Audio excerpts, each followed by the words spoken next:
Hi everyone, welcome back to another episode of the Who We Are podcast. I am so excited today for this conversation, and even more so because I get to have it in person with someone I've really been looking forward to learning from. Rodrigo Kede Lima is the president of Microsoft Asia, leading an incredible team of over 30,000 people across 20 countries in this region. But beyond the title, what really drew me to him was the way he speaks about leadership with clarity, humanity, and a deep sense of responsibility for the people in his charge. He's someone who has navigated bold transitions across industries, continents, and cultures, and still continues to show up with purpose and presence in every chapter.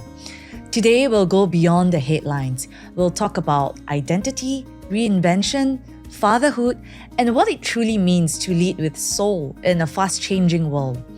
I'm also curious to learn what keeps him anchored, what he's still unlearning, and maybe, even the quiet moments that have shaped the leader and person he is today. Rodrigo, thank you so much for being here and welcome to the show. Thank you so much. Happy to be here. Or maybe, we can start by you taking us back to your early days, before the titles, before the companies. Who was Rodrigo as a child? And what parts of that boy still live in you today? Oh, that's a good question. I'm part of this YPO, and we're doing an exercise next month. And part of the exercise is to go back and ask some people that know you since you're a kid and ask them the same question. What is him today, and what, any deviation from what you think he was going to be when he was younger. So I was always a happy, adventure, curious kid that was always very competitive, and I was always around a lot of friends, and I always loved people. So I think at the basic, I'm still the same person. I don't think I'm deviated from my essence. When I was younger, there was a lot of discussion about, what I was going to be when I grew up, right? And my family was expecting me because I told them that I was going to go to med school, which changed. But yeah, I think I'm kind of the same person, and I think I've been trying to not deviate from that. My mom keeps saying I'm still a kid. So always childlike. And I think that childlike curiosity, like what you spoke about, I think comes through also a lot in your journey. I want to, go back to what you touched on. You wanted to go to med school. Yeah. And I also read that you really considered being a doctor. Yeah. What drew you to that path? And perhaps what part of that original or initial dream do you still bring with you in your life today? Yeah, so I grew up, and I don't know exactly why I grew up saying I was going to be a doctor. I was very connected to my granddad, which was much older. And I think he had some health issues. And I think part of that was my desire to help him. But I was also that kid that we were playing soccer. Soccer was still a big thing in Brazil.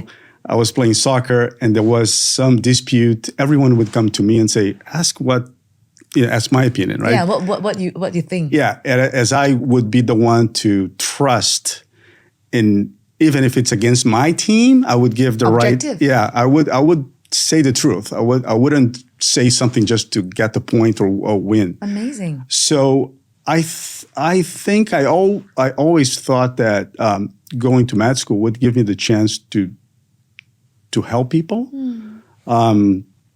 But in Brazil, you have to send your applications to all the universities that you're considering going. So I filed to 10.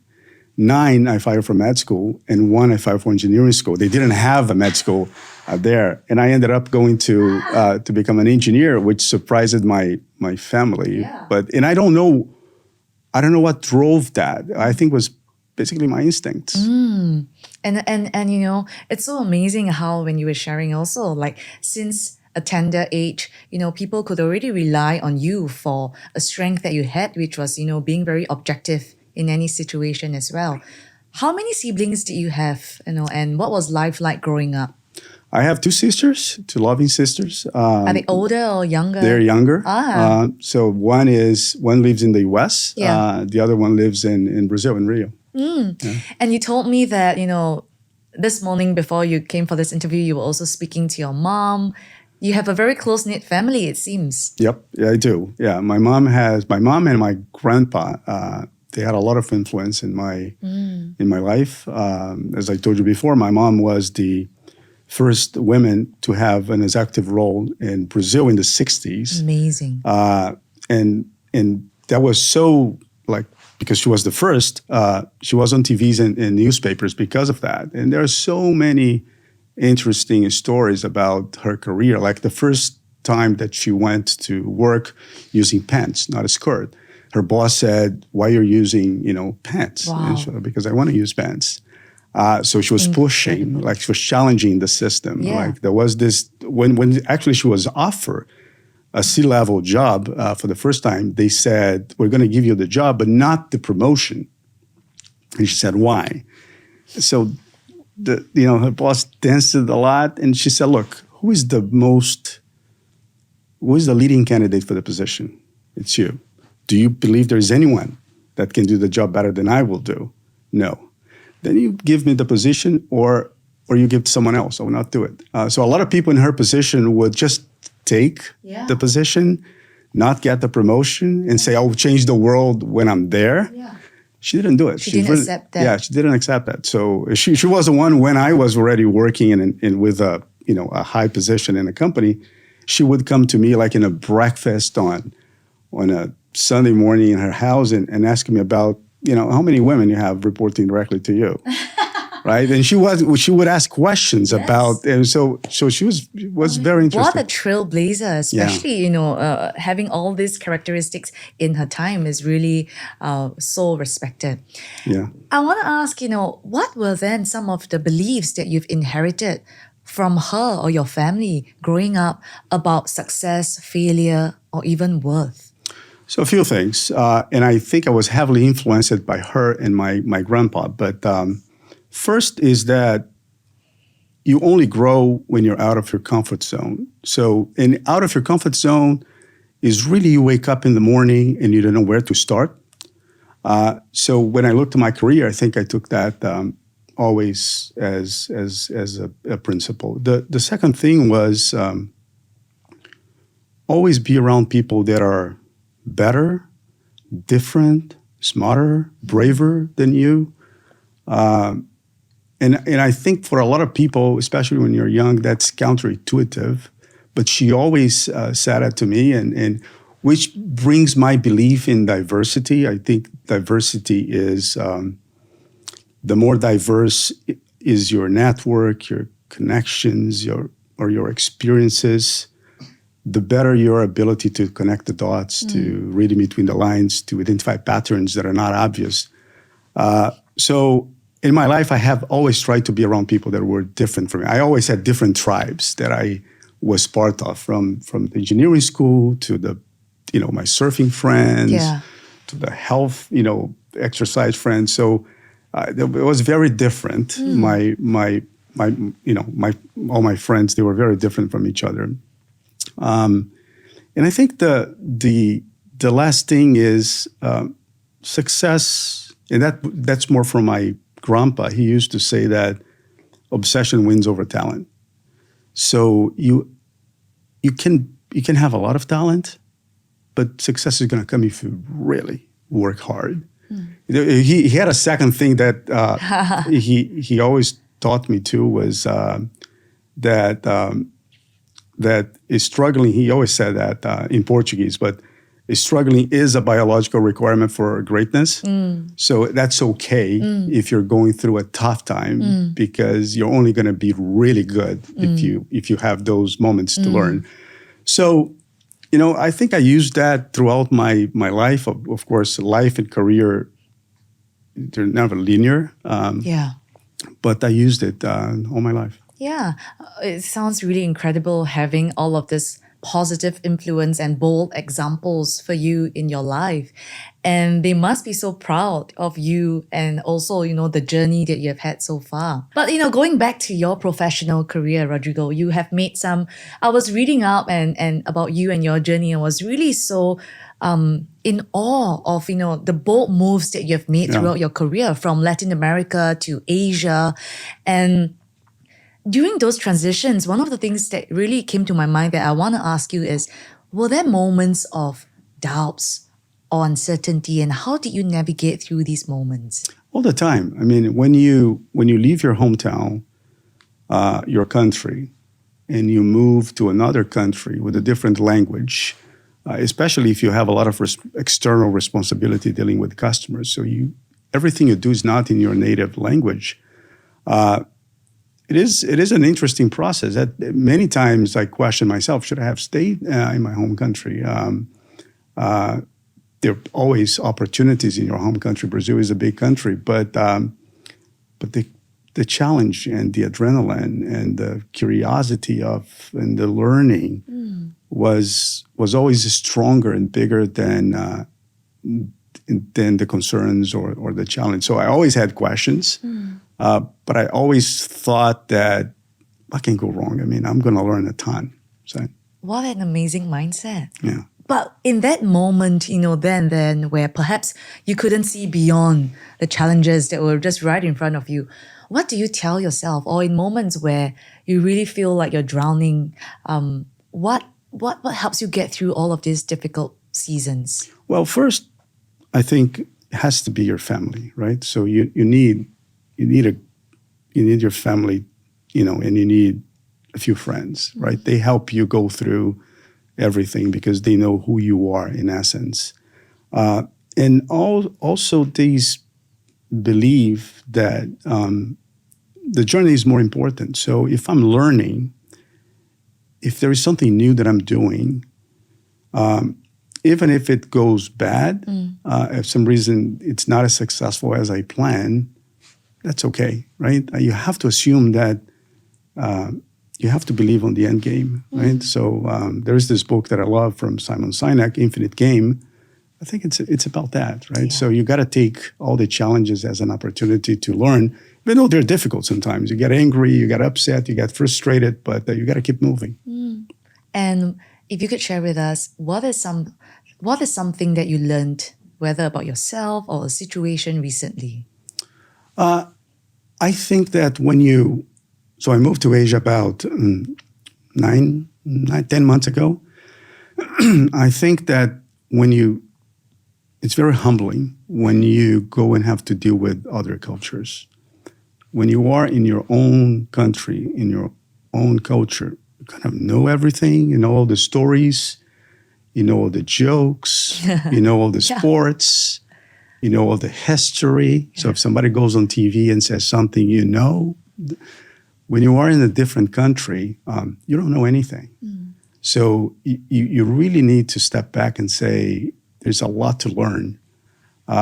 So this is my biggest learning since I moved to Asia, was assume that I have to learn much more than I initially thought, which feels good. But it's amazing to me how you would continuously in different parts of your journeys, you put yourself in situations where you have to, start all over again, even at a stage in your life.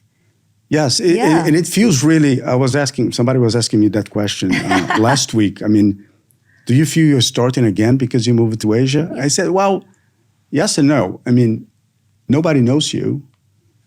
You go to customers who never met you before. So it feels like you have to prove yourself, right? So, I know many customers in the Americas that they know me for 10, 20 years, so they trust me. Yeah. I do have an image in the market. Yeah. I do have a reputation, but not here. So you can't take anything for granted. So it's almost like a new start. But a new relationship you have to build all over again. Yes. But I love that at the end, right? Because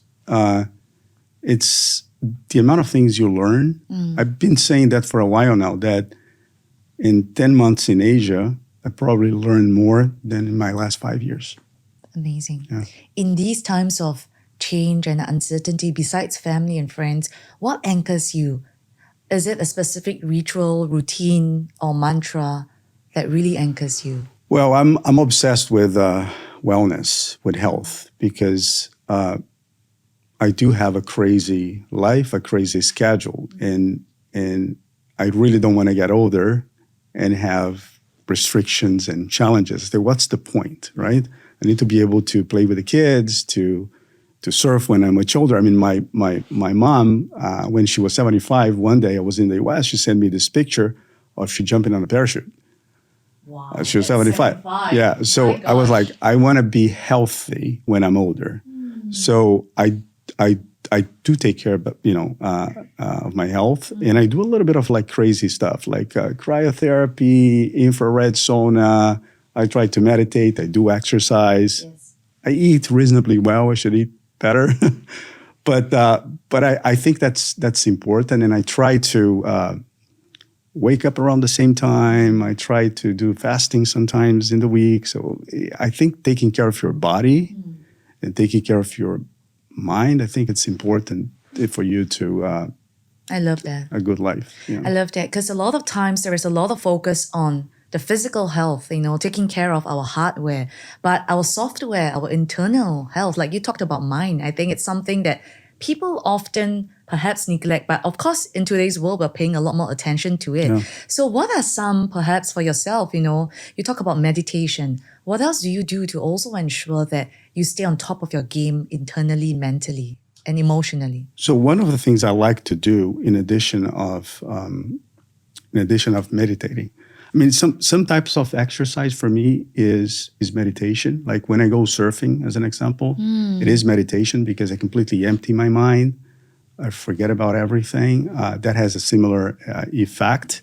I like to do things that are probably different. Like I do play the guitar. I do have like my instruments. That helps me disconnect from this life and go to another kind of life. World, into a different world. And I try to read because when I read, it also disconnects me from this busy, noisy world. I love so much reading that I give all my leadership teams like books every quarter. Oh, please tell me, what are some books that you would highly recommend? I give every quarter. Like the last book that I gave to them was this book from Clayton Christensen. He wrote The Innovator's Dilemma. Okay, I'm going to get that. He's a professor from Harvard. He was an advisor for all these massive like tech entrepreneurs.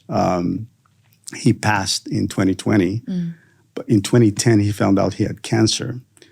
And as a very methodical Harvard professor, he used his methodologies that he was using in business. He was a massive consulting team too, and he wanted to understand what success would mean in his life. Yes, he was like, I help all these companies and these people become really successful. What's going to be success in my life? And I don't want to give you spoilers, but to make the story short, the conclusion of the book is that there is one thing that measures our life, and it's the positive impact and influence you have into others. And there's some videos that are funny where he was a big guy with a interesting voice, and he was Catholic, and he was explaining what he think was going to happen when he dies. And he was like, okay, I'm going to die, and then I'm going to go to this heaven, and God's going to come to me and say, hey, Clay, let's go through your life. Clay, I put you in that situation. That's what you did. I put you in that circumstance. That's how you react. So I do think life is full of those situations and circumstances where we have that mission, that obligation to help others, all right? We don't have to do it 100% of the time, but everyone has, a similar mission. Yeah. So I wanted to, one of the reasons I work for Microsoft, by the way, because I do believe this is a company that goes beyond the technology. They want to use technology for good, to create progress. And I try to get that in with my team too. I mean, don't think this is just a job. This company can be a platform for you to do good. So I love that so much, Yeah. about and the importance of having a purpose and Yeah. impact, even in the work that we do. Yeah. You lead 30,000 people across a vast region.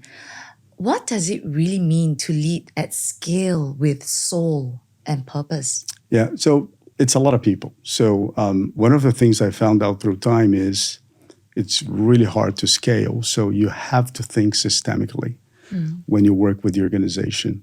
Just before you stepped into this role, how many people were you leading?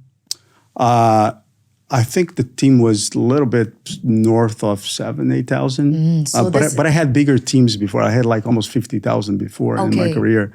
So yeah, when you really manage big teams, I think you really have to think differently. What I've been trying to do with them is first understanding that culture is more important than anything. Second, I don't believe in traditional hierarchy. In these corporations, they are these big giants with structures. I'm a believer that that everyone should connect to anyone if there is a reason for it. So I go directly to a team, to somebody like 5, 6, 7 levels down, and I want people to come to me when they believe I am the person that will address that situation faster. And I also been trying to, these big companies, they create great stewards, but I think if you're not cautious, they kill the entrepreneurship. And which firsthand made the company great. Yeah. So I think my goal is to drive that culture of fast communication, always learning, and people should not forget that they're not just stewards. They should balance a little bit stewardship and entrepreneurship. And I need to make sure that they understand that this company is a company that it's not just creating great technology. It is a company that has a role. It's a company that wants to set the standards for what now AI is going to be going forward. That technology can solve many of the most complicated problems of society. That's what I want them to think of. And creating this culture, like you said, where everyone has a voice and, where people don't just perform, where they also feel like they belong and are contributing to a larger purpose and impact. What are some of the rituals or routines that, when you came into this role, you implemented or removed? Well, what I tried to do was, the first thing that I did was get very close to the team on the ground. That's how we call it. I've been traveling like crazy over the past 10 months. You have this app that reads your calendar and measures where you have been and how your many movement flights. And all that. So I've been like 8 times around the earth in the past, year. Wow. It's more than 300,000 kilometers. So what I've tried to do is spend time with the teams on the ground in each one of the countries and go to customers and have roundtables. That's the best way to get a sense of what's going on and to get them to understand that I'm part of their team. As I don't believe in traditional hierarchy, I want them to understand that I work for them, not just they work for me, because my role is to make them successful. And to make them successful, I need to understand what's going on. So that culture with less hierarchy, more agility is what I've been trying to implement. And what's been the most fulfilling part of your journey for yourself so far? I think the most important thing for me is, so there are many, many things that are fulfilling, but being in Asia at this point, I think I'm a lucky guy because what is happening in Asia right now, not just in terms of innovation, it is amazing. So I was given an opportunity that is like every time I travel to a country and I meet a customer and I see what they are doing and how they are doing. I see my own team growing. It's very fulfilling to see that. And you've had a very privileged and special seat where you have literally not just seen but immersed yourself in different cultures from Latin America to America to even Asia. What would you say is the key strength of Asia and leaders in Asia? So I think there are many things, right? I think Asia was for many years a hub for the world for labor and for manufacturing. And this has changed. I think Asia now is a hub for innovation for the world. And I usually use a term that I grew up in a world that was made in China, made in Vietnam. Yeah. And I think we're living in a world now that is created in for the world. So I think that transition made leadership and people in Asia extremely hardworking and resilient and creative. So, I think, you have those moments where the stars align. Yeah. And I think it's happening to Asia right now. It is happening to Asia right now. And I think, that also reminded me of even the recent example of, I was watching a YouTube review of some American and European car enthusiasts. They were giving reviews on the Chinese cars. And they were just blown away at how incredible, the Chinese cars, as they say, are heads and shoulders above what's being made in Europe and America today. And it really goes to show, like you said, I think the world is really changing and changing rapidly. And the Asians are really stepping up in a very strong way. You have also said in some interviews that, that you think that Asia can lead the way for this AI revolution. Yeah. What do you think are some values that we need to hold on to as we build towards this future?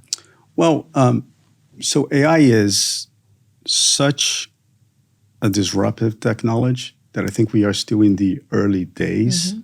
I usually compare AI to the previous waves of technology disruption. If you think about the PC, then the internet, then mobile, and then cloud, how these things changed the world, changed how we work, changed the business models of companies. We don't think about it, but if I go and take the internet, what happened to your business? If I take your PC, right? Yeah. I think AI is more profound and deeper than any of these previous waves of technology disruption. Those previous waves of technology disruption, they somehow were democratization of technology. Yeah. So more technology available to more people in more companies of different sizes. AI is democratization of knowledge. So I think we're still in the early days of AI. But I do believe that because of because of AI is all around knowledge, I think it's really important that we have discussions about responsible use of AI, government, companies, small, medium, big companies. I think we really need to make sure that the human side is put into it. If you think about like social media was exploding in 7, 8, 9, 10. I don't think we discussed social media at that time the way we should. Yeah. And today is a great technology, it's a great tool, and a lot of people are using. But people are talking about the impact on kids, people, on mental health. So I think we should learn with that and make sure that we do have the discussions earlier in AI, which I think we are having the discussions in AI with society in general, because this is a very profound change. And for yourself, after speaking to you and understanding you a little better, I also learned that you are someone who is huge on personal development and growth. Yeah. So what are some things that you yourself are learning or unlearning around the areas of tech, leadership, and self? Oh, that's a broad question. So I think by the first time that I realized that I needed to develop that muscle to unlearn was actually when I moved to the U.S. with my kids in 2017. My younger one, I have two kids. One is in college, computer science in New York. The other one is in school here in Singapore, in high school. So when we moved to the U.S., he was 7, the younger one, and he didn't speak a word of English. And we put him in a public school. The public school had a English as a second language, and I still remember. We had like 2 or 3 months. I was driving the car. I picked him up in school, and I simply asked him, "Hey, Gabe, Gabriel is his name. Hey, Gabe, is the school here better or worse than the school in Brazil, which was a private school in Brazil?" He said, "Well, I think the school here is better." And I was like, "Really? Better? Why?" And he said, "Well, I don't know that. First, there's no bullying here." And I said, "What? You're telling me there is no bullying in the U.S.?" And then, I was driving. He put his face like next to me and said, "Dad, there might be bullying, but I don't speak the language, so I don't know." Ignorance is bliss. And so for me, that was an aha moment because his English is his first language. He speaks Portuguese, makes some mistakes.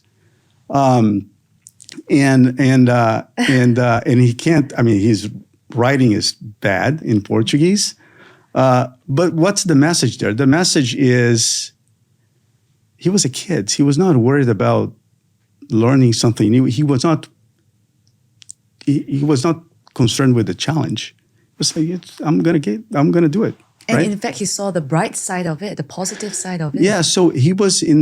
That's why adults, when we have to learn another language, we do have accent, and kids they don't. That's why when you get a doctor that is used to regular surgery and you got to use robotics, he struggles a little bit. Yeah. So I use that for me because I try to challenge myself on everything that I do to do it differently. AI is exactly that, because everything that you do, if you're writing an email, if you are writing a document, if you are researching for something, everything that you do is going to be different. If you're a teacher in school, so everyone is going to have to unlearn, not unlearn the topic, but unlearn how to do it and find the different ways to do it with AI. So AI is going to be that discussion that my son had on steroids, because everyone's gonna need that ability to unlearn. Yeah. But it's gonna have to feel that that's okay, because if you feel that you're gonna climb a huge mountain to unlearn, that's not gonna happen. So you need that same kid spirit. Yeah. That childlike. Yeah. Yeah. And what would you say to someone who's listening to you and say that, "Oh, but I didn't grow up in a world like this, and I'm so used to another different world, and it's going to take all of me to be able to unlearn and relearn something completely new." What would your advice be? So, look, the advice has to be that you have to start, right? First of all, a lot of people think that this AI reinvention is about the technology, and the technology will be there, but it's not about the technology. I think this is about processes. This is about each one. I like to give people a comparison of Excel. Right, the first time you use Excel, the first time I used it was about 30 years ago. And you say, by the way, Excel is what we call a low-code tool, because you really can program. You can write, code there. Everyone uses Excel. If you're in finance, if you're in HR, if you're in marketing, if you are in sales. So why people don't feel constrained? They don't feel that's a challenge. They just feel it's going to take time. And once they do it, they're going to feel more productive. AI is that. So if you are a teacher, if you are a police officer, if you're a lawyer, if you are a doctor, and we have plenty of examples, you have to start using AI. I had this presentation that I used to do a few times that the title was AI is the New Math. What's that? So why, if you're going to be a doctor, if you're going to be a lawyer or a dentist, you have to learn algebra in school. It's there. Everyone has to go through it. Yeah. You're not going to use it, but the point is the cognitive development that comes with it. So I think AI is the same. If you're going to be a doctor, if you're going to be a lawyer, if whatever career you decide to go for, you need to understand that AI is going to be in everything. You might not need to code anything, to write any line of code. You might not work with that, but you need to understand how it works. So that's why I keep saying AI is the new math. So you have to accept that this is something important for you. Accept that you're going to need to do things differently because of AI. And it's a massive opportunity. It's a massive opportunity. I love that. And where would you suggest or recommend for someone to start if they're overwhelmed? Well, what I tell customers is, right, I tell them to give access to everyone in the company to use the paid or the free version of our tools, like when they are my customer, like Copilot. But everyone should do it on a personal basis. You should have an AI tool to help you research, to help you prepare a recipe, to help you plan a trip, to help you analyze a document.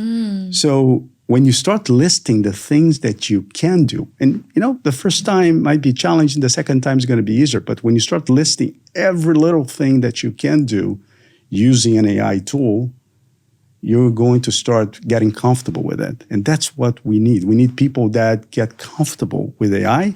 We need people that help AI get better, because the more people use it, the more they will put the feedback in the system and say, I need to adjust this, I need to adjust that. To refine it, to make it even better and better. Wow. Yeah. I am, going to switch gears as we move towards the end of our conversation to about your personal life and, kids, the way you talk about being a dad. What has fatherhood taught you, and what have your kids also taught you that perhaps no boardroom could ever teach you? Yeah, many things. So at some point I was trying to make sure that the kids have, 2 sports and they had good grades and they had this and they had that. I realized that the most important thing is you build the right values on your kids, right? And my older son is 21 now, and now he's one of my best friends. So it's so interesting because, when he was 16, 17, was like that challenge every day. I felt that he didn't want me close. Yeah. He didn't want me asking questions. And it's all that teenager thing, which I think it's normal, but then he made this very nice, honest, great adult at 21, hardworking kid. And I was like, okay. It turned out great. It turned out really good. What's your secret? So it's really at the end, if it's about building the right values and giving the right example. And because at the end, look, what is success in life? Success in life is at one day, the work is going to be less important. Everyone's going to forget, most of people will forget what I did. I think success for me is when I'm older, my kids want to hang out with me, intentionally, not because it's Christmas or because it's Thanksgiving or because it's a national holiday, is because they want to be with me. So yeah, it's... This is so powerful. Yeah. And can I unpack that a little when you talk about instilling the right values? What values were you intentional about instilling in them? Well, first, I want to always be kind to people. I want them to be honest. And I wanted them to be hardworking. There are probably other things that are important too, but I was like, if you treat people well, the way you want to be treated, be honest with yourself and with others, right? Honesty is something really important these days. And really work hard. I don't care where you're going to end up. If you're going to have a nice title, a big job, happiness doesn't come from that. Happiness comes from family, from friends, from having a career where you were doing something meaningful. You were helping others. So that's what I tried to do with them. And I'm happy, you know. Yeah. Yeah. Yeah. That's Yeah. beautiful. Yeah. Very good. Rodrigo, what do you think matters to you now that perhaps didn't matter to you a few years ago? You know, when you get to a certain age, you start changing your priorities, right? I gave a friend that was transitioning career another book, Second Mountain from David Brooks, which is a book that talks about the first part of your life, it's about you taking, right, from the system, you building your career, you're making some good money, you're raising your kids. And then there is a second part, which is you giving it back. That's connected to the other book that I mentioned to you from the Harvard professor. I think I have been on a journey over the past few years to do and to plan what's going to be my second mountain. And it's still going to work, but it has to have a level of give, of return that is different than the first half of my life. That's what has been on my mind. My kids are getting older. Of course, I do want to enjoy life. I do want to. Now the world is so small for me. I feel comfortable going to any place in the world. Yeah. That's the thing when you move to Amazing. Asia. I mean, Yeah. I'm like I can go anywhere right now. But this second mountain is something that has been on my mind a lot. And my final question is, if you could have a billboard down the streets of New York, your favorite city, or even, Tokyo, what would your billboard say and why? My billboard, what I would love it to say is that everywhere I spend my time on, everywhere I go, I left behind a better place or a better person. So that's what, at the end, when I look back to what I did, in my life, what gives me joy is when I see someone that I think it's better because of me, or some organization that I think when I left, they were in a better place, right? And a better place, not just because of the financial metrics, but in a better place overall. And people, learn, people are growing, people got developed. That's what I mean, I go back to the book, but I think that book had such an impact on my life. That's what I believe it would be. I'd love to see it. Beautiful. Well, thank you so much, Rodrigo. This has been an incredibly enriching conversation. And, thank you for what you do. Thank you for choosing Asia, as a place where you also want to make an impact to the lives around you and the organization as well. So we hope to be able to see you soon and hear more about the amazing developments that you're going to do through Microsoft. So thank you so much, Rodrigo. Thank you so much.